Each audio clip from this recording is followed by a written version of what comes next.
Oh, aleluia,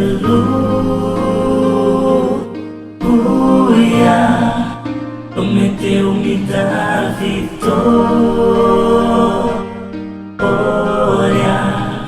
Jesus Cristo é.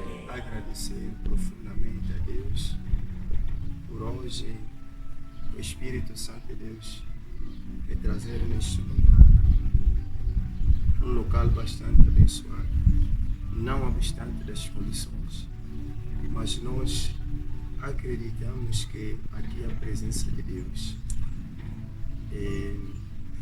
Tenho estado cá com aqui os nossos queridos servos de Deus, o apóstolo Vambo Faustino e o mestre Jimmy Casimiro.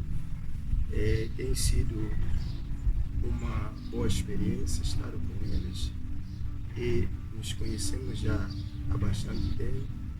É uma honra estar aqui, uma alegria. A Bíblia nos ensina que alegrei-me quando me disseram: vamos à casa do Senhor.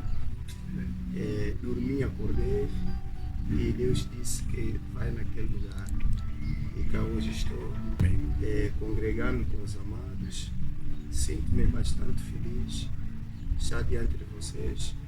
É uma nova experiência que eu pude observar aqui, algo formidável, fantástico, e que temos a fé de que esta obra é verdadeira e ela é de Deus. Amém. É Deus que levantou esses jovens, mas são jovens sérios, são jovens que levam a obra do Senhor com bastante responsabilidade.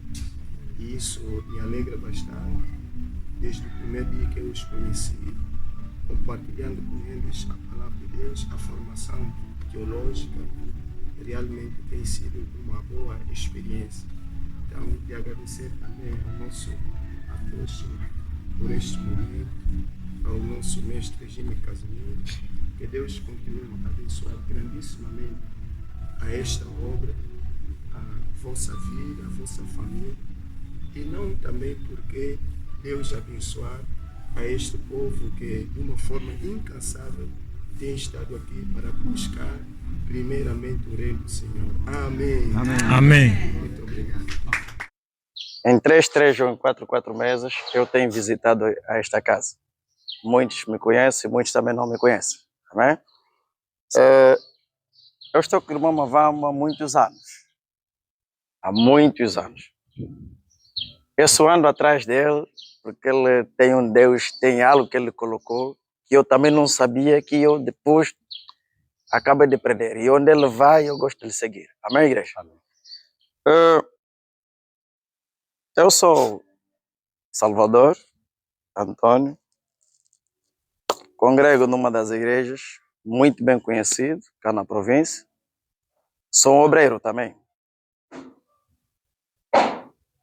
E já havíamos partilhado a palavra de Deus com o pastor Mavambo, nós o convidávamos, onde eu disse que aprendemos muita coisa nele. Ele tem, olha, eu nunca entendi aqueles nomes, se eu quero dizer que irmão Mavambo, põe ainda mais aqueles nomes, quer dizer, é formidável. Nós todos lá na paróquia ficamos pasmados. E por intermédio dele recebemos o Espírito Santo naquele dia. Diz que, afinal de contas, aqueles bonecos, o homem não faz nada por fazer, irmãos. O irmão Paulo já é pastor, já é muito bom, é uma das pessoas que nos conhecemos há vários tempos no núcleo, né, pastor?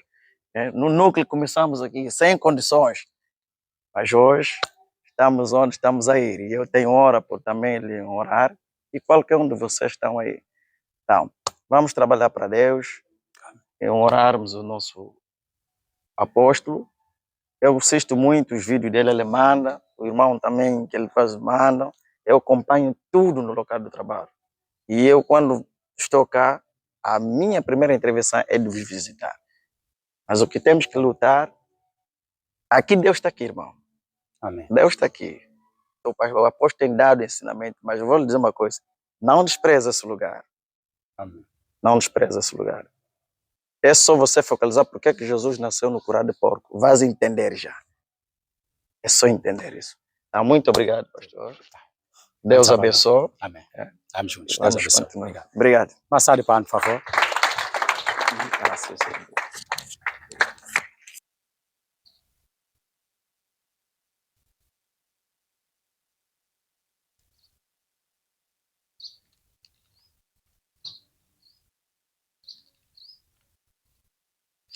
Capítulo número 2.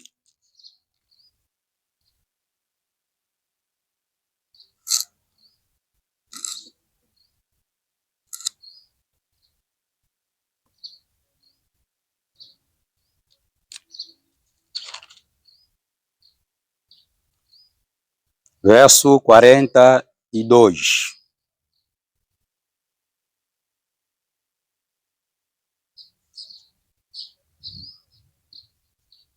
Pastor Paulo, não está conseguindo ouvir? Graças a Deus. Diga. Pastor Paulo, pode vir em frente. Pode vir aqui em frente, Pastor Paulo, por favor.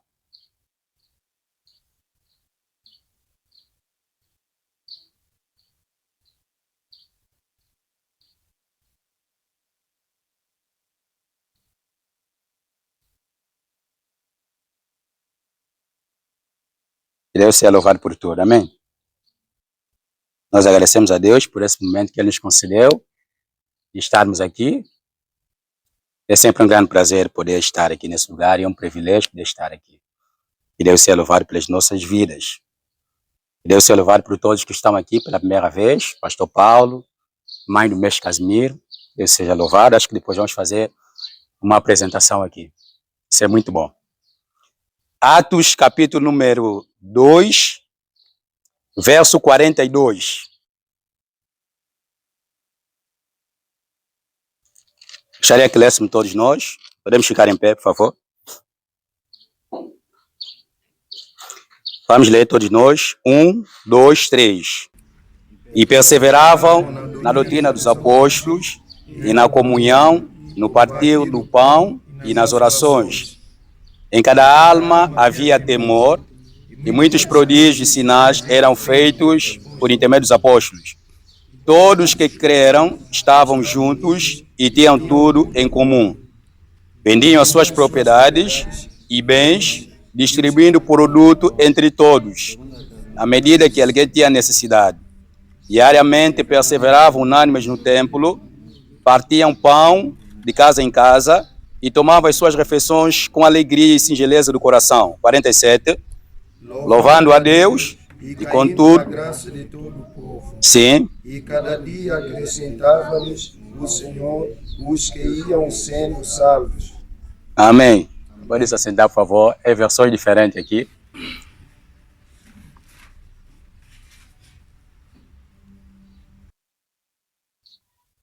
Querido, nós hoje queremos caminhar nesse texto aqui, falarmos um pouco de como viviam os primeiros cristãos, os primeiros discípulos. Bem, é assim, com certeza nós já pregamos bastante sobre esse texto bíblico. Podemos vir aqui pregar uma outra coisa, mas há uma necessidade muito grande que eu estou a sentir de nós voltarmos a abordar, porque nós vamos abordar no dia de hoje, né? Eu vejo, eu estou trazendo essa mensagem, esse texto aqui em função da necessidade, aquilo que eu estou vendo que a igreja está necessitando. Então, é o que nós vamos falar aqui no dia de hoje. Como viviam os primeiros cristãos? Bem, nós estamos no século XXI, nesse século aqui. Nós precisamos saber que o cristianismo não nasceu no nosso século. O cristianismo não começou na nossa era, não. Não somos nós os primeiros cristãos. E eu tenho dito que Deus, Ele dá valor às Escrituras. Deus dá valor às Escrituras. Deus dá muita importância às Escrituras. É por isso que o meio pela qual nós podemos conhecer as Escrituras. É por isso que Deus levantou homens e deu esses homens autoridade canônica, inspirou esses homens. Então, esses homens puderam escrever essas Sagradas Escrituras, porque Deus já estava prevendo que outros povos, em uma outra geração, em um outro tempo, tinham que ter as Escrituras. As Escrituras tinham que chegar até nós. Então, nós temos que ser grato a Deus, grato a Deus por Ele preservar as Escrituras até nós. Agora, uma vez que as Escrituras chegaram até nós precisamos saber a relevância das Escrituras, a importância das Escrituras. Nós não temos a Bíblia Sagrada como se fosse um livro só de história, um livro que nós vamos ler como se fosse outros livros. Não, é importante. Nós, se não tivesse a Bíblia Sagrada, nós iríamos cometer vários erros. Mesmo o Antigo Testamento, ele ainda é importante para nós. Porque algumas pessoas acham que o Antigo Testamento não é mais importante. Eu tenho dito que se você quer estudar, por exemplo, o Apocalipse, quer estudar o Apocalipse, você não vai conseguir interpretar o Apocalipse de maneira eficiente e exata sem você caminhar no Antigo Testamento. Você vai precisar usar várias passagens. E muitas passagens que nós temos no Antigo Testamento, no Novo Testamento, são oriundas do Antigo Testamento. Nós temos que ir no Antigo Testamento e ver de onde veio aquela passagem, como é que aquela passagem era inserida para nós termos uma luz mais clara sobre o Novo Testamento, sobre o porquê que esse termo é inserido, essa passagem é inserida no Novo Testamento. Por exemplo, eu tenho dito para os irmãos, quando Jesus usa a passagem que não só do pão viverá o homem, mas de toda a palavra que sai da boca de Deus, essa palavra Jesus pegou de Deuteronômio, capítulo número 8. O que aconteceu em Deuteronômio capítulo número 8? Deuteronômio capítulo número 8, a Bíblia diz ali que Deus, para ensinar o povo de Israel, para ensinar que eles não deveriam depender só do pão, mas de toda a palavra que sai da boca de Deus. Então Deus levou o povo de Israel no deserto. E nós sabemos que nesse exato momento Jesus também vai para o deserto. Ele é conduzido pelo Espírito Santo ao deserto para ser tentado. Ele foi ali no deserto. Da mesma maneira que Deus conduziu o seu povo ao deserto para lhes ensinar alguma coisa, Jesus foi ao deserto. Então Jesus não pegou aquela passagem, Jesus não usou aquela passagem, simplesmente por usar. É porque as circunstâncias que estavam acontecendo naquele momento tinham uma certa relação com aquilo que aconteceu lá no Antigo Testamento.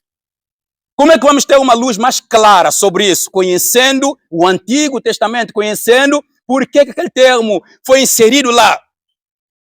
Amém? Então o Antigo Testamento é importante. Alguns quando olham o termo antigo, pensam que não é mais importante, é importante. É importante. É importante. Então nós temos aqui uma passagem que mostra como os primeiros cristãos viviam. E a maneira pela qual os primeiros cristãos viviam, nós temos que levar em consideração para nós desafiarmos um pouco sobre o nosso cristianismo, sobre como nós estamos a viver. Porque às vezes nós caímos em debilidade, caímos em fraqueza, quando tentamos relacionar a nossa maneira de ser cristão com os cristãos de hoje, com a maneira pela qual muitos cristãos vivem hoje. Então nós tentamos relacionar, não, aquele faz isso, eu também vou fazer. Aquele vive assim, eu também vou viver. Aquele pregador faz isso, eu também vou fazer. Não nos esquecemos que nós temos um manual de conduta e fé que nós temos que seguir, temos que olhar para ver como nós temos que caminhar, como nós temos que crer. Amém? Sim. Nós somos cristãos, graças a Deus. Nós já entregamos nossa vida para Jesus, fomos alcançados pela salvação. Estamos aqui. Mas agora, como eu viver piedoso? Como eu andar segundo a palavra de Deus? Muitos de nós estamos aqui, sabemos que naquele tempo é que nós tínhamos muita dificuldade de usar as tecnologias. Os novos aparelhos, quando estavam a aparecer, naquele tempo Sharp, Leão, naquele tempo aqueles rádios ali, sabe? Hoje você quando compra um telefone, você maneja facilmente. Mas naquele tempo ali, para você manejar um telefone, depois de você pegar o telefone, tem que pegar o catálogo. Você tem que ler bastante catálogo para você saber o modo de emprego do telefone. A maneira pela qual o telefone deve funcionar. Você já tem o telefone. Você já tem aparelho. Mas você não sabe usar o aparelho. Você tem que ler o modo de emprego para saber como você vai usar o aparelho, como você vai usar. Nós já somos cristãos. Uma vez que somos cristãos, nós agora temos que ler a Bíblia, saber como temos que viver como cristãos. Como cristãos. Senão vocês vão cair naquilo que muitos pastores dizem, você foi salvo, vive de qualquer maneira. Você foi salvo, vive de qualquer maneira. Não, nós somos salvos, mas temos Bíblia. Tem que ler. Tem que meditar para saber como vamos viver, como vamos andar. Amém? Amém. Como é que os meus discípulos viviam?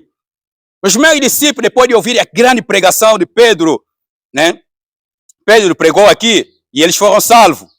Agora, como é que eles viviam depois deles alcançarem a salvação?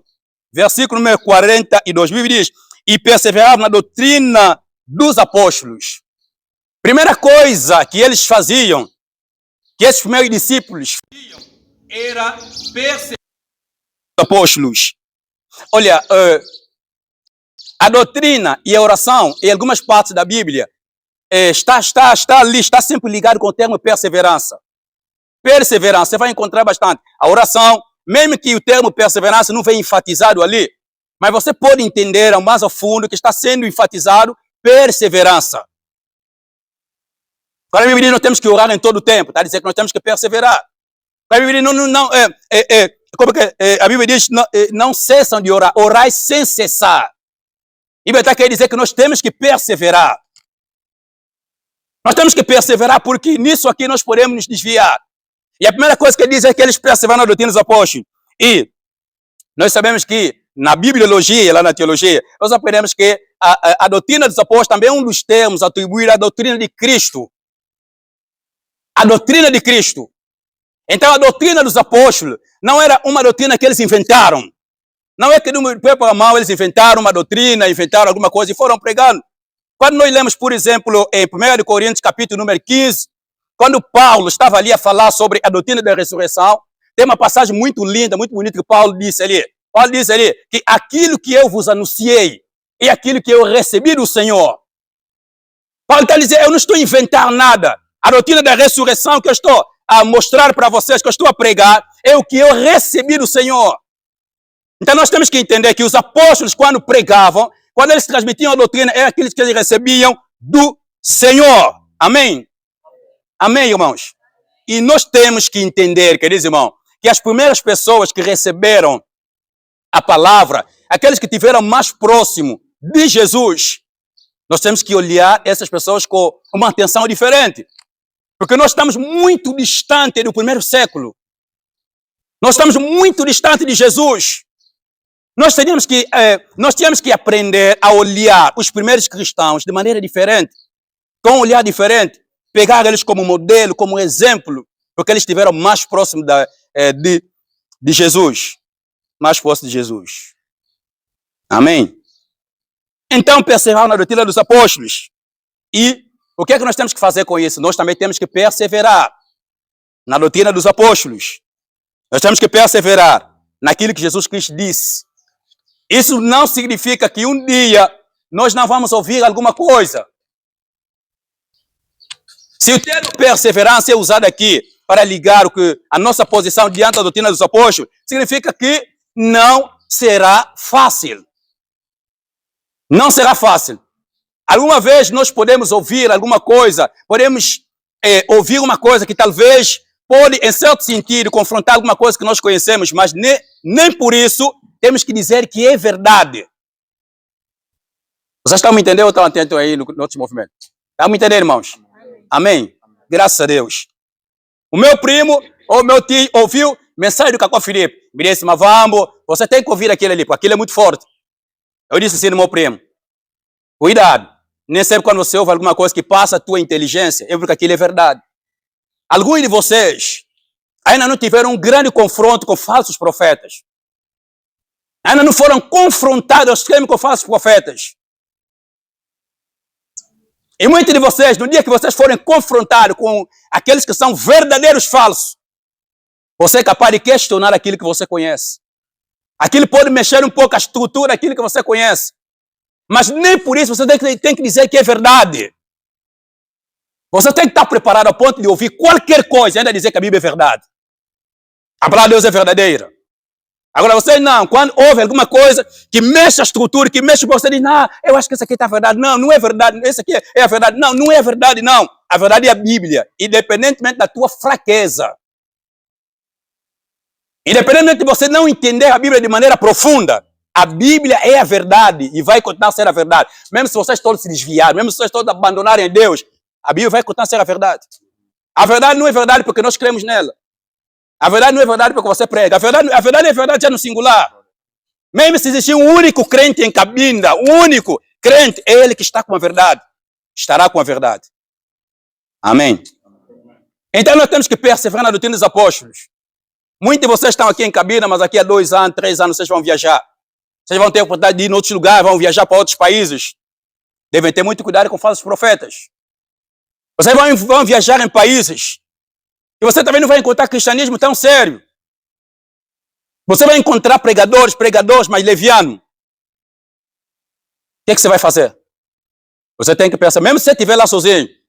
Irmão Jeremias, está sozinho aí? Cada um fica com a minha verdade. Eu tenho um filme aí no computador. O título do filme é Deus Todo-Poderoso. Aquele filme é um dos filmes mais tristes. Eu gosto assim daquele filme porque me faz ficar muito nervoso.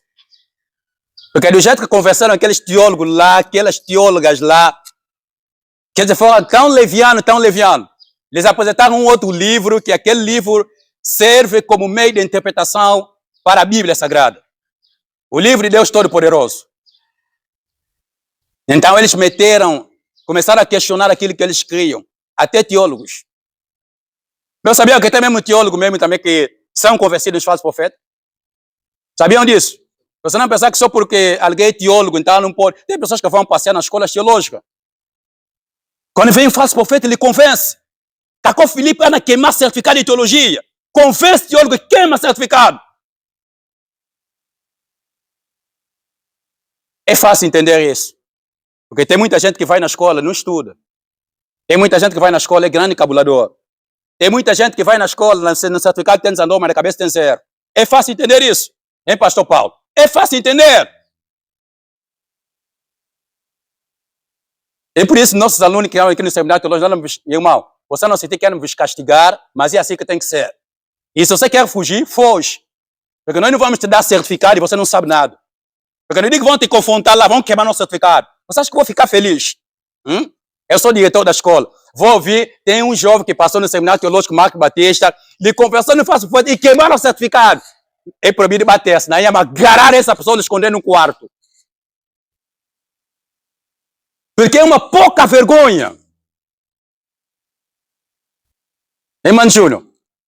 Imagina o Mano Júnior está aqui, está crendo na mensagem, falando, amanhã já não conversa. Eu estou vendo o Mano Júnior agora, os falsos profetas vêm me atacar. Eu não espero que isso aconteça. Eu não espero. Eu não espero.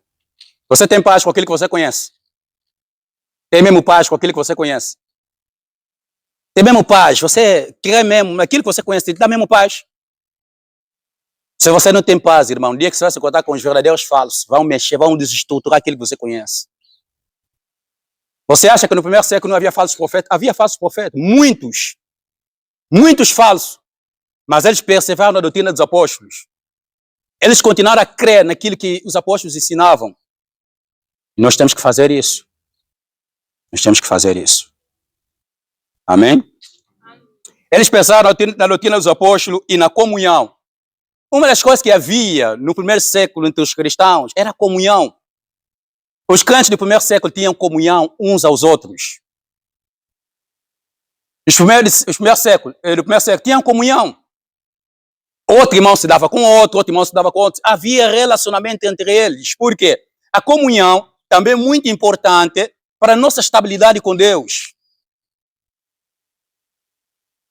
Você for um crente, você fica sozinho, faz tudo sozinho, não tem nenhum amigo cristão, você não conversa com ele, tudo sozinho. No dia que vir um momento difícil, você vai ficar débil. Você vai parar durante a caminhada. Mas eles havia comunhão aqui, a Bíblia diz que havia comunhão. Irmão, você tem que procurar um amigo cristão. Hein, irmã, tem que procurar uma amiga cristã. Isso havia muito naquele tempo, quando começamos o cristianismo, jovens, quando iam à igreja, vai procurar um amigo, vai começar a andar com ele, vão junto no monte, vão orar. Isso é importante, irmão. E mesmo quando você tiver casar, chegar à altura para casar, procura casar com alguém que é teu amigo. Eu não sei, tem pessoas que querem casar, tem que casar com pessoas que nunca se deram assim muito bem, tipo, não são amigos. Não, nós vamos casar com pessoas que a princípio foram nossos amigos. Mas você tem que saber que você pode confiar na pessoa, a pessoa pode te ajudar. Tem que haver amizade. Os manos que estão aqui, que já são casados, sabem que vossos casamentos funcionam bem, enquanto vocês mantêm amizade com vossa esposa. É claro que o casamento, além da amizade, tem intimidade. Vai além. Mas a amizade... Você não pode apenas ser íntimo. Você deve praticar amizade e também ser íntimo. Ou seja, esses dois meios devem estar juntos. Eu não sei, tipo aqueles casais aí que só procuram outro quando tem necessidade.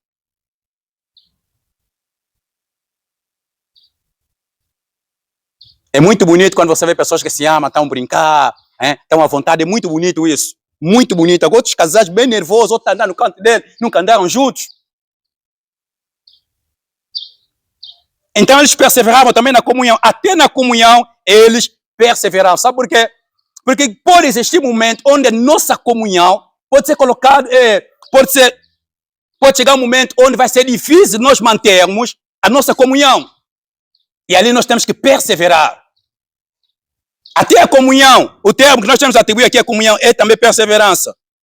E também no partir do pão.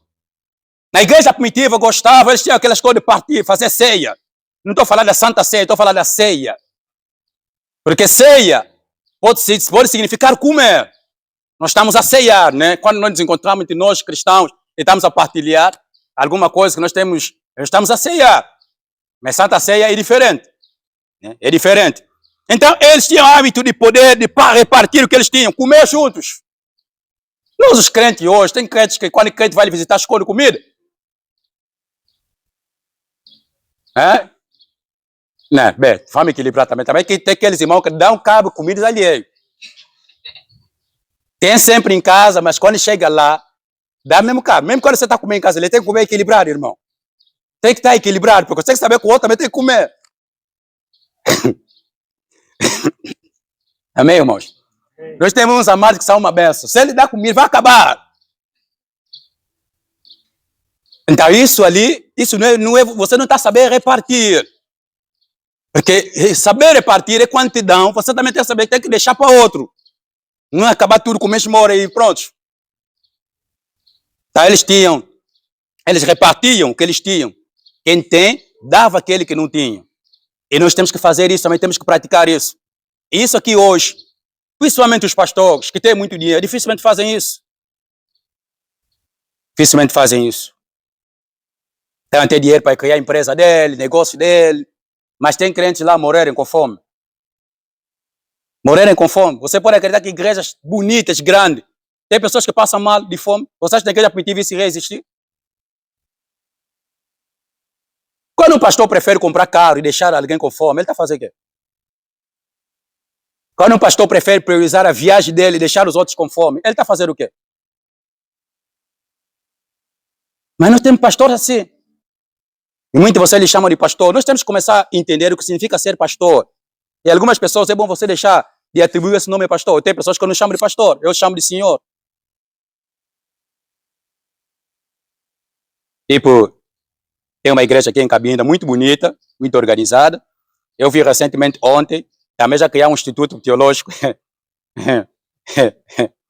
Criar um instituto teológico. Mas eu já vi aquele pastor a pregar que se você é salvo e você não tem carro, você não é salvo. Já vão começar a ensinar teologia. Mas ele pregou assim, eu até ouvi, assim, eu vi, não é porque não me contaram, eu estava lá. E alguns pastores estavam lá, podem contar, eu posso dar o número de um pastor chamado Menezes. Ele pode vos confirmar, porque depois eu conversei com aquele pastor. Pode vos confirmar que aquele pastor disse isso. Se você não tem carro, você foi mal salvo. Já estão começando a ensinar teologia. Que tipo de teologia vão ensinar?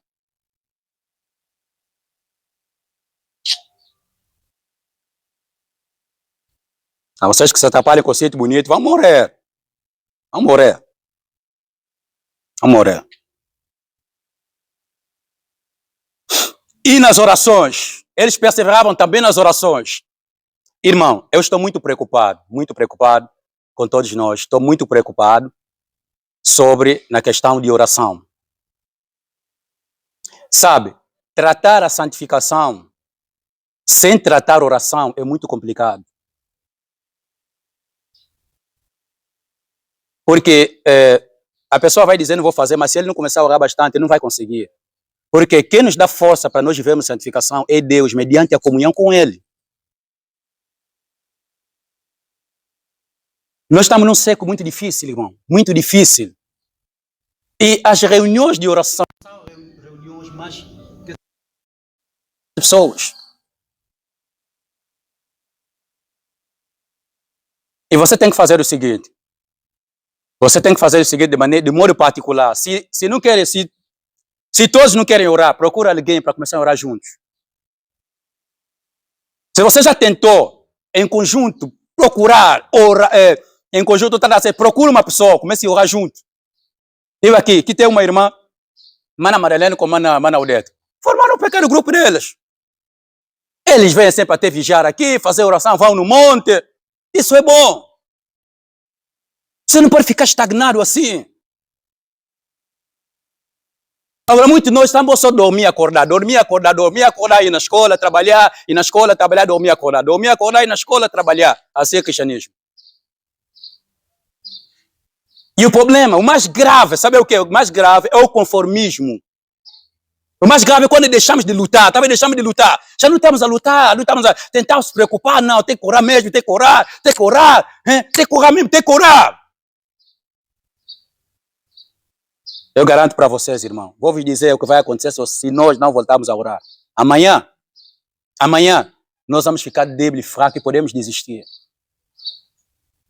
Eu vou vos avisar algo que eu gosto de falar, já falava há um tempo atrás ali, para alguns irmãos. Eu sei que isso é muito confortador, mas eu tenho que falar. Eu não espero ser líder de pessoas que não casaram, ficam se engravidar. Não espero isso. Eu não gostaria de ser pessoas que lideram uma igreja e pessoas estão a fazer e desfazer e começamos aqui a se engravidar, não casaram. Isso está proibido aqui, proibido. Vou repetir, está proibido aqui, proibido. Nós não queremos ouvir essas coisas, nem queremos ver essas coisas.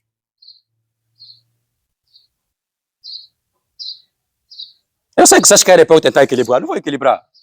Vocês tentarem dizer isso ia acontecer, isso ia acontecer, isso ia acontecer. E nós estamos sempre preparados isso ia acontecer. E já meio preparados que um dia vai acontecer. Agora já não queremos aquele cristianismo desafiador, que não vai acontecer. Eu não vou fazer isso. Nós já estamos já preparados, vai acontecer. Já sabemos já que um dia vamos cair. Já sabemos já que um dia eu posso fazer isso. Nós estamos assim. Você está proibido de fazer isso. Mano intercessor, nós não queremos ouvir um dia. Mano intercessor está vindo te trazer aqui, irmã está grávida, você não casaste. Você não pode fazer isso. Ainda bem que falaste também. Que assim seja. Amém? Amém? Essa é a luta de todos nós. Você não pode pensar que nós nunca sentimos vontade, nunca sentimos, irmão. Todos nós não sentimos vontade, não sentimos vontade, não sentimos vontade. Mas estamos a lutar.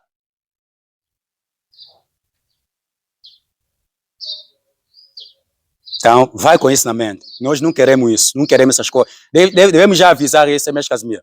Antes dessas coisas acontecerem, devemos já começar a avisar. Nós não queremos isso. E você não pode pensar que se você fazer isso, nós vamos ficar bem contigo. Porque senão vamos ficar tipo, não fizeste nada. Oi, irmã.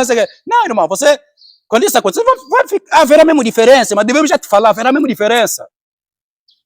Porque isso é uma das consequências do pecado. E você nota que a maioria das pessoas, quando depois cometem essas coisas, o que acontece? Nota que eles são abandonados pelas pessoas. Às vezes não é esforço, é mesmo consequência do pecado.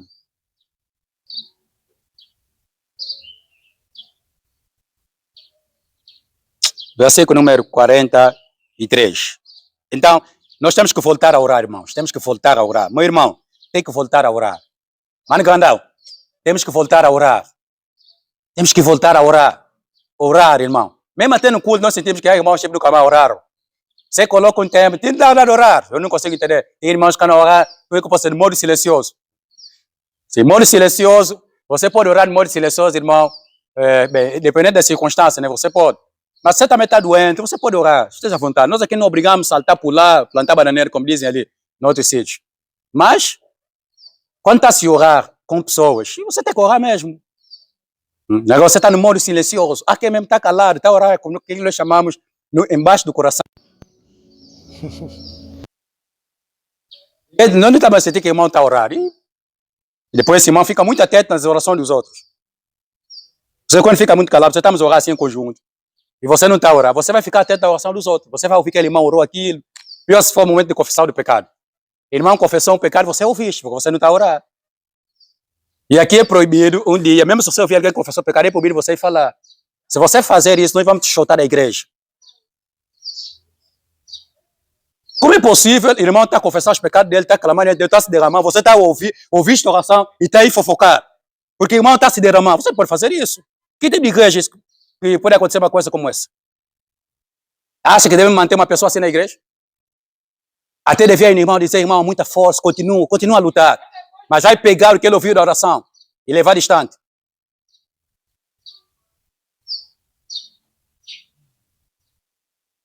Alguém está nervoso comigo aqui? Graças a Deus. Na sequência, em cada alma havia temor. E em cada alma havia temor. Uma das coisas que havia na igreja primitiva é o temor. E é o temor de Deus. E esse temor de Deus nos faz enxergar Deus em qualquer lugar que nós estivermos. Esse é um dos assuntos que nós precisamos lutar bastante. Por que muitos crentes, quando saem daqui, viajam, se deslizam? Porque esses cristãos, o cristianismo deles dependia dos olhos das pessoas. Eles eram cristãos porque eles sabem que aqui em Cabinda vão lhe ver, sabem que em Cabinda vão lhe ver. Então o cristianismo dependia dos olhos das pessoas. Mas não, o verdadeiro cristão, ele deve temer a Deus.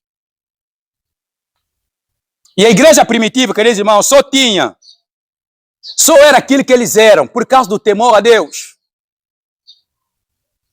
E nós temos que procurar, irmão, reativar o nosso temor a Deus. Independentemente das circunstâncias, independentemente do lugar onde nós estivermos. Assim nós vamos ser fortalecidos. E o temor de Deus quase que não é ensinado hoje.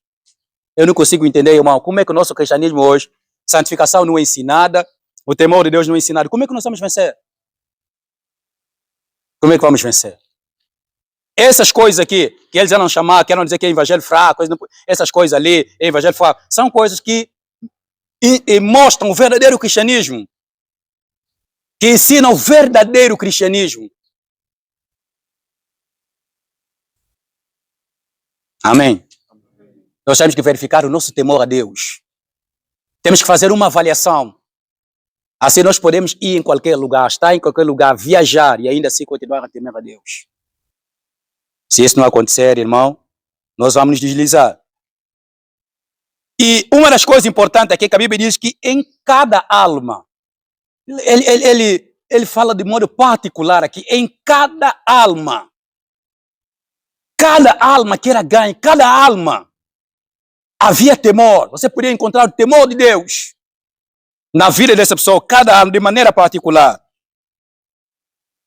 E a Bíblia diz que muitos prodígios e sinais eram feitos por mão dos apóstolos. Todos que creram estavam juntos e tinham tudo em comum. E eles também vendiam suas propriedades e bens, distribuindo o produto entre todos, à medida que alguém necessitava. Aqui, continuamos a falar aqui, da capacidade que eles tinham, aquilo que eles faziam de partilhar o que eles tinham, né? Aquele que tinha alguma coisa, vendia e dava aos outros, né? Bem, nós não estamos a querer dizer, não vamos querer dizer aqui que o irmão tem que vender tudo que você tem para poder repartir. Mas na igreja primitiva era necessário fazer isso. Havia uma necessidade em fazer isso aqui. Em fazer isso. E o que é que isso criava na igreja primitiva? Isso criou na igreja primitiva uma estabilidade. No sentido de que aquele que era muito baixo ou que não tinha nada era sustentado por aqueles que tinham. Então as pessoas pegavam as suas propriedades e por causa da necessidade dos outros, né? Eles vendiam suas propriedades e iam distribuir em cada um. E havia um equilíbrio, uma satisfação para todos. Bem, o irmão pode fazer isso. Suponhamos que você tem uma coisa que você acha que você não está a usar bastante. Se você quiser vender, para você distribuir, você pode fazer isso. Eu entendo, irmão, que isso só acontecia porque eles eram sensíveis à necessidade dos outros. Eles eram muito sensíveis à necessidade dos outros. Hoje nós não. Não somos sensíveis à necessidade dos outros. Nós podemos ver alguém a sofrer, a passar dificuldade, mas não há sensibilidade da nossa parte. Não há sensibilidade da nossa parte.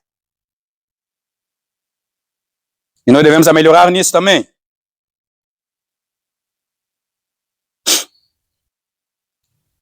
A Bíblia diz, diariamente perseveravam unânimes no templo. uma das coisas que eles faziam também é que eles estavam sempre perseverando aí no templo. Estavam sempre ali. E ali no templo, o que é que se fazia? Aí no templo havia exortação, encorajamento. Eles eram edificados. Estavam sempre no templo.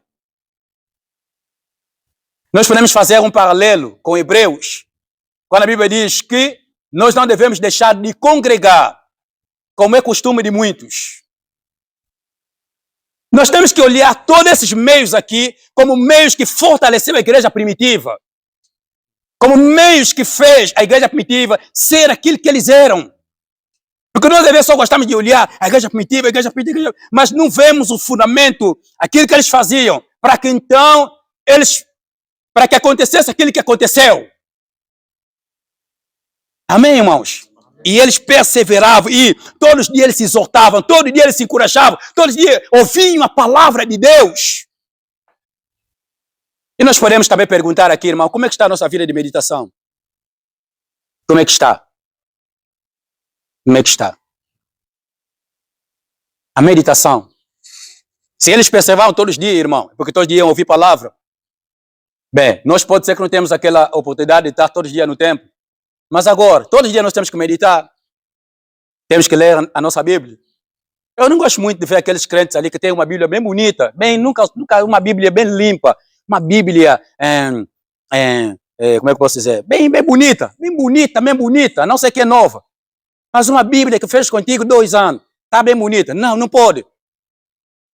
Bíblia é um livro que se pega todos os dias. E se o irmão pegar a tua Bíblia todo dia, você vê que a tua Bíblia vai ficar castada. Olhem essa Bíblia aqui, irmão. Essa Bíblia aqui que vocês estão vendo aqui está muito mal. Olha, a capa está a voar. Se vocês pegarem essa Bíblia aqui, essa Bíblia está comigo desde 2011. Se vocês pegarem essa Bíblia aqui, tem página aqui que é amarela. Não é Salmo 91. Mas é Hebreus. Ou melhor, Efésios capítulo número 2. Vocês podem entender por quê, irmão. É mesmo importante que Hebreus capítulo número 2 esteja mesmo sujo. Porque é ali onde nós entendemos o operar de Deus para nos salvar. O agir, é aí que nós entendemos a profundeza da salvação. Onde mostra a perdição do homem e como Deus nos resgatou. Tem que estar sujo. Agora vocês, Bíblia bem fofinha, bem bonita. Bíblia não está suja. Não estou dizendo para começar agora e sujar a vossa Bíblia, né? Amém, pegar aí na areia, não vai lavar a mão. Não, se as tuas mãos estiverem mesmo sujas, podes lavar as tuas mãos. Mas, meu irmão, mesmo com as mãos limpas, se você pegar a Bíblia todos os dias, vai ficar suja. Você pode ficar dentro do teu quarto com o clima ligado a e usar um lencinho branco. Se limpar sem todo momento. Se limpar, vai chegar uma altura, o lencinho branco vai começar a ficar sujo. Por causa do corpo que nós temos. Por causa do nosso corpo. Então a vossa Bíblia é bem limpa, irmão. Tem que meditar sempre. Tem que meditar sempre. Você não pode estar a conversar, não sai nenhum versículo na boca, nenhum versículo. Tem meu irmão assim, conversa mesmo, nenhum versículo. Está uma conversa entre irmãos, não sai nenhum versículo. Mano, Júlio, você quando está conversando, sai versículo? Amém. Tem que sair um versículo bíblico. Estava a conversar, a Bíblia diz, citou, estava a conversar, irmão, tem versículos bíblicos. Não tem nenhum versículo, é porque o irmão não medita. Se o teu coração estiver cheio da palavra de Deus, você, irmão, vai falar da palavra de Deus. Vai falar da palavra de Deus. Olha, eu conhecia um jovem, se é que eu posso dizer, talvez um dos jovens com mais versículos, ou talvez mais bíblico, se é que eu posso dizer esse termo. Só que eu não quero usar muito esse termo mais bíblico, porque eu não conhecia bem o homem, né? Mas é um homem, um jovem que tinha bastante versículos. Aquele jovem andava sempre com uma Bíblia. Aí quando eu trabalhava na livraria, eu tinha uma Bíblia que veio do Brasil, pequena assim, ofertei para ele uma daqueles. Ele, irmão, mesmo no hobby está com Bíblia, mesmo aí da aula, era professor, é professor até hoje, mesmo aí da aula está com a Bíblia dele. E aquele jovem nas conversas, estão a conversar, às vezes uma conversa normal, está a abrir Bíblia, você está a conversar, está a ouvir, mas já está a abrir Bíblia. Homem Bíblia. Sempre, agora ultimamente nunca mais ele fica com a Bíblia, mas se você conversar com aquele jovem, irmão, 10 minutos, como com crente assim, conversar com ele, não vai ficar um tempo, vai sair versículos. Agora nós. Você já ouviu falar do Zana Batista, né? O Zana Batista tinha a maior parte do Novo Testamento na mente. Há um tempo que haviam prendido os crentes. Prenderam os crentes, levaram na cela, tiraram a Bíblia. Sabe o que eles fizeram? Para começar a meditar, para não esquecer versículo. Depois de ficarem presos por muito tempo, eles tiraram a Bíblia. Então, o versículo podiam começar a sair da mente, porque eles só meditavam agora na mente, não tinha como. Disseram, como nós estamos presos aqui, vamos ficar muito tempo presos, podemos esquecer até aquilo que nós trouxemos na mente. Sabe o que eles fizeram? Começaram a escrever na cadeia versículos bíblicos, no muro, nas paredes. E já não meditavam no papel, meditavam lá na parede. Pessoas que deram importância às escrituras. Agora você tem Bíblia na mão, ninguém está te perseguindo, mas não gosta de Bíblia. Bíblia sempre num cantinho.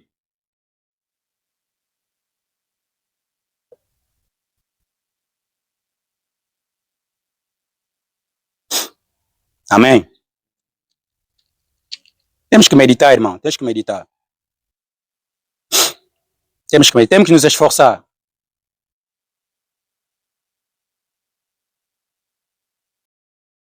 Partiam pão de casa em casa e tomavam as suas refeições com alegria e singeleza do coração. Uma das coisas que havia também na igreja primitiva, irmão, é alegria. Irmão, a igreja primitiva é uma igreja alegre. Não era uma igreja triste, porque por causa de algumas situações ali, não, era uma igreja alegre. Você podia encontrar os cantos alegria, imagina, hein? Imagina você vai num sítio e encontra todo mundo feliz. Até quando você vai na festa, todo mundo está contente, está alegre. A igreja primitiva era uma igreja alegre.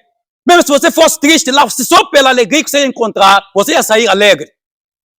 Mas nós crentes de hoje somos frustrados. Crentes frustrados, feia, riscos aqui, bicamos poeira quando estamos lá na rua. É por isso que alguns crentes já podem mesmo lutar. Então, como é que o país está por causa da crise? Pessoas já andam muito nervoso. Mínima coisa estão te ofendendo na rua, mínima coisa que quer lutar. Uma vez eu estava conversando com uma moça, de repente ficou nervoso. Da vez que eu conversava com um jovem, de repente ficou nervoso também. Oh, meu Deus, mas o que está a se passar? Mas depois veio na mente, não, o país está mal. Os jovens estão muito nervosos. Hoje em dia está assim, você passa na rua, pisa só alguém, já quer lutar. Aí você está pedindo desculpa, quer lutar. O país está mal, as pessoas já andam muito frustradas, muito nervosas.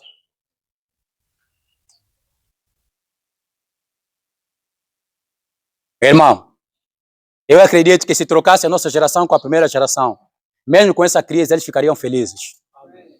A alegria deles não dependia das circunstâncias, mas era Deus. Deus. Amém?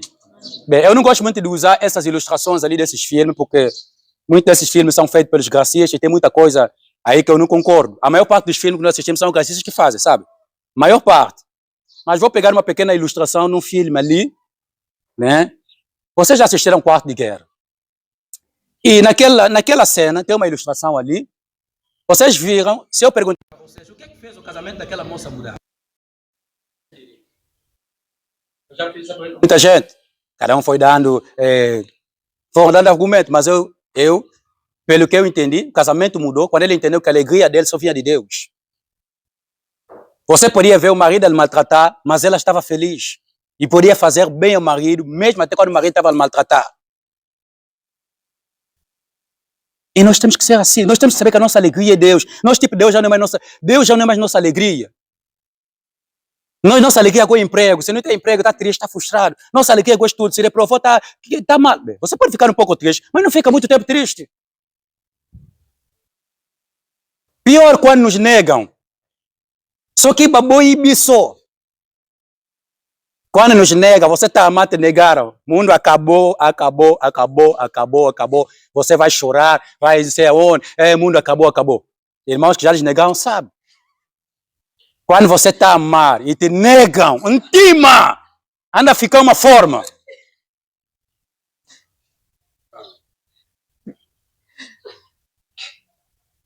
Então te dá conselho, não quer nada ouvir, não quer nada. Você quer mesmo só tua pessoa. Ainda assim Deus é a nossa alegria. Amém. É por isso, você pode encontrar os primeiros discípulos. Pessoas viam purada, mas ainda está a dizer que Jesus te ama. Purada, ainda está a orar por ele. Purada, não está a ofender. Chapada, mas está alegre, não está a fazer mal. Mas nós, um borno, vamos lutar. Você vai lembrar naquele tempo que você treinava judo. Vai me contar crente a dar borno. Grande tristeza, irmão. Eu uma vez disse aqui, eu disse, Mano Júnior, você treinava karate naquele tempo. Mano Júnior é esse buri que está aqui em frente. Mano Júnior, antes de se converter, treinava karate, era karatê. Mas eu tenho dito para ele, Mano Júnior, você já é cristão. Nesse momento, ainda capaz de alguém te dá um borro, você não pode voltar. Porque ele é cristão. E vai dizer, não dá uma chapada numa face, nós temos que dar a outra face. Quer dizer que não devemos voltar o mal. Pastor Paulo, é assim, te deram, você Jesus te ama. É assim. Se fosse o Antigo Testamento, quem te dá borno, você também vai dar. Lá era olho por olho, dente por dente, pontapé por pontapé, soco com soco. Mas hoje não. E nós vamos conseguir isso, irmão. Se nós não formos pessoas que são alegres, nós não vamos conseguir. Não vamos conseguir. E às vezes nós notamos mesmo nos nossos cultos, irmãos bem tristes. Não sei se está triste assim porque bem, é necessário ficar triste quando o assunto é pecado, né? Mas às vezes, irmão bem triste no culto. Irmão, vamos orar para agradecer a Deus. Irmão está bem triste. Tipo está triste por ser salvo, está arrependido porque Jesus lhe salvou. E parece que algumas pessoas não arrependido por ser salvo, acham que está no mundo talvez é melhor. Alguém de você não arrependido por ser salvo, vou chegar de voltar lá no mundo. Então você tá alegre por Deus te salvar, você tem que viver a alegria, irmão. A alegria também é fruto do Espírito, é gozo, está lá no fruto do Espírito, gozo. Nós somos muito desmotivados. Só te falar uma coisinha assim, até bem triste, que já chorar, mimosos, cristãos mimosos.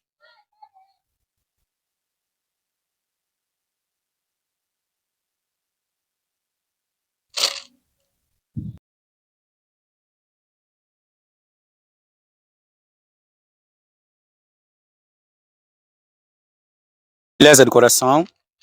Vamos continuar. A Bíblia diz, louvando a Deus e contando com a simpatia de todo o povo. Deixa-me só pegar aqui a NTLH, por favor. Versículo 47. Louvando a Deus, por tudo eram estimados por todos. E cada dia o Senhor juntava ao grupo pessoas que iam sendo salvas. Uma das coisas, queridos, que havia também na igreja primitiva é que eles eram estimados por todos. A igreja primitiva era uma igreja respeitada. Era uma igreja respeitada. Não era uma igreja. A perseguição que foi movida contra a igreja primitiva é porque eles tinham um certo crédito. A igreja primitiva era uma ameaça. E essa ameaça, irmão, que as pessoas se sentiam por causa da igreja primitiva, é porque a igreja primitiva era uma igreja respeitada mesmo. Era uma igreja de nome mesmo e renome. Não estou falando de nome e renome no sentido de ser uma igreja que tinha muito dinheiro. Não. Mas é que os princípios, como eles viviam, eles tinham um certo crédito, um certo respeito na sociedade. Assim, é por isso que moveu-se uma grande perseguição contra eles. Você sabe, a perseguição vem quando as pessoas notam que você é um ameaço. Quando as pessoas notam que não, as pessoas estão a crer muito em ti, estás a ter seguidores. Então eles vão te perseguir. A perseguição não veio por vir. É porque a igreja primitiva estava convencendo, pessoas estavam ouvindo o evangelho, estavam ouvindo, muita gente estava se convertendo. A Bíblia diz que aqui, a cada dia, o Senhor acrescentava aqueles que iam sendo salvos, cada dia. Cada dia a igreja primitiva crescia. E não era simplesmente pela força dele, mas era Deus que acrescentava os salvos. Então vocês podem encontrar aqui um grande avivamento na igreja primitiva, um grande reboliço da glória de Deus. A igreja primitiva não crescia só por crescer, mas crescia por causa dos salvos. Não eram perdidos que faziam a igreja crescer, mas eram salvos. Hoje nossa igreja cresce com perdidos. Minha igreja tem 1000 pessoas. Às vezes, naquelas 1000 pessoas, só são 10 salvos. Minha igreja tem 2000 pessoas. Aí vem 2000, só tem, por ali, 50 pessoas que são salvas. Mas a igreja primitiva, Deus acrescentava aqueles que iam sendo salvos. Eram os salvos que davam crescimento à igreja primitiva. É por isso que eu aqui nunca mais contei pessoas. Porque eu posso misturar salvo e perdido. Pode dizer, na nossa igreja temos 50 pessoas. Aí vem naquelas 50 pessoas só temos 10 salvos. Você está a pensar que Deus conta assim? Deus conta os salvos. Deus não conta o número que nós contamos, da maneira que nós contamos. Bem, eu posso ter uma estimativa, no caso, queremos comprar cadeira, aproximadamente são X pessoas que aparecem no culto, vamos comprar. Mas para dizer que a igreja, o carmo é constituído por X pessoas, só Deus sabe. Porque a igreja é conjunto de salvos. A igreja não mistura. Está vendo? Dizemos, a nossa igreja local é constituída por 100 pessoas. Às vezes são 10 pessoas.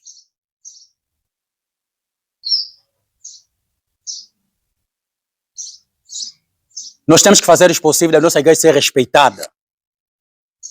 Respeitada. Assim como era a igreja primitiva. Nós temos que ser respeitados. Pessoas encontraram, um crente, por exemplo, te encontraram. Você é sério, alguém é sério. Não se abre a Bíblia, você está falando, você está vendo. Não, a pessoa é séria. Claro, isso vai resultar em perseguição, como aconteceu também na igreja primitiva. Mas mesmo assim, nós não podemos deixar de ser sério. Isso vai trazer uma certa credibilidade também. Para as pessoas, por exemplo, procurarem, se aproximarem, queridos irmãos, eles devem, em primeiro lugar, ter um certo respeito de nós. Agora, a nossa igreja, quase que não há respeito. Nossa igreja quase que não há respeito. As pessoas olham e sabem que o pastor é gatuno. E hoje os escândalos dos pastores são expostos. Todos os escândalos dos pastores são expostos. Até mundanos comentam sobre a vida dos pastores. É por isso que a salvação hoje deixou de ser, deixamos de apresentar a salvação como deve se apresentar a salvação, estamos a usar outros meios.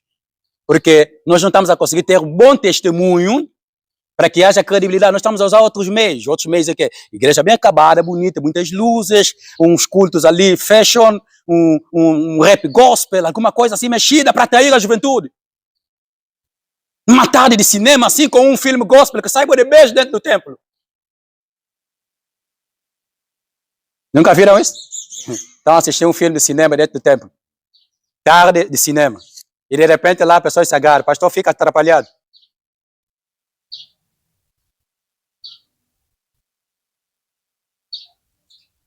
Nós temos que voltar os nossos olhares na igreja primitiva. Não há, eu disse aqui para os irmãos, irmãos, eu sabe o que eu estou a notar? Os irmãos estão a olhar bastante, muita gente, e às vezes, essas pessoas que vocês estão a olhar, em certo sentido, podem. Nós não estamos a saber imitar as pessoas. Irmão, você pode imitar alguém, um ser humano, olhar e admirar esse ser humano. Você tem que pegar o que é positivo da pessoa. Sim. Mas nós estamos a imitar a torta, a direita, de qualquer forma. Até coisas que não tem que imitar, estamos a imitar. Eu disse aqui nos irmãos que tem um pastor que nós acreditamos muito, só não vou dizer nome, porque está a se gravar aqui, e é um pastor que a gente respeita. Eu admiro, respeito, ele é um bom teólogo, mas ele bebe.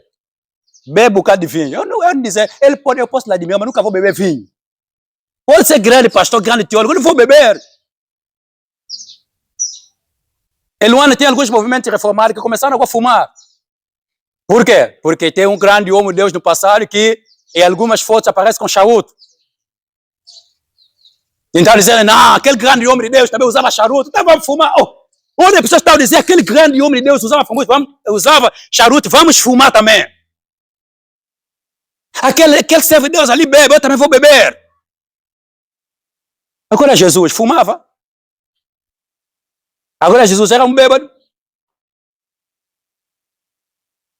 Quer dizer que nós estamos a olhar pessoas, estamos a lhes meter no mesmo nível com Jesus. Irmão, você pode ler grandes livros, eu sempre tenho dito para os irmãos, você pode ler grandes livros, admirar pessoas, mas Jesus é Deus. Esses são homens, são homens. É necessário respeitarmos, nós respeitamos e temos que respeitar. Tem grandes homens de Deus que já marcaram essa história. Mas, irmão, ele não é Jesus. Ele não é Jesus. Você não pode nos olhar tipo Jesus. É por isso muito de vocês. Quando nós fracassamos, caímos, vocês também caem. Porque você não nos vê tipo Jesus.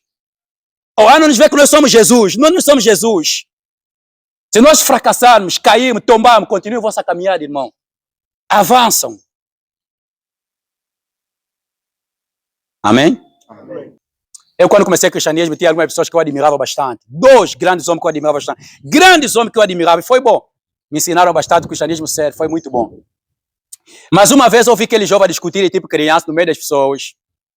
A discutir tipo criança, eu fiquei triste.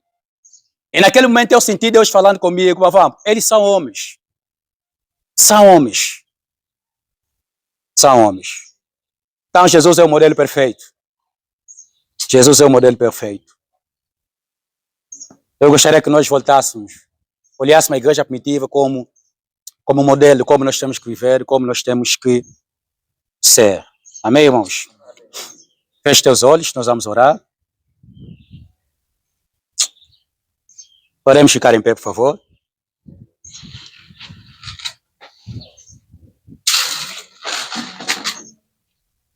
Nós falamos de muita coisa aqui, irmãos, que nós sabemos que precisamos que o Senhor possa nos ajudar a viver. Nós precisamos orar que Deus nos ajude a ter um cristianismo sério. E feche teus olhos, vamos falar com Deus. Aleluia. Aproveita a falar com Deus para que Ele possa te ajudar no nome de Jesus. Converse com Ele, diga: Deus, me ajuda, Senhor. Aleluia. Senhor, nos ajuda em nome de Jesus. Nos ajuda, Pai, Senhor, a sermos diferentes, Deus. A seguirmos um cristianismo diferente, Senhor. Ajuda-nos, Pai, no nome de Jesus, a nos posicionar da maneira que o Senhor Deus quer que nós possamos nos posicionar. Oh, Jesus! Nós precisamos, Senhor, da Tua mão sobre nós. Precisamos, Senhor, da Tua graça, da Tua mão, Senhor. Nos sustenta, Deus. Nos dê força, nos dê Tua graça, Senhor. Oh, aleluia. Queremos ser diferentes, Senhor, nessa geração. Que, Senhor, queremos Te buscar com mais seriedade, Deus. Assim como a igreja primitiva, Senhor, Te buscaram com seriedade, Senhor. Nós queremos Te buscar com mais seriedade, Deus. Aleluia. Aleluia. Aleluia. Aleluia. Nos dê força, Senhor. Nos sustenta, Deus. Nos restaura, Senhor. Oh, macia, macia, macia.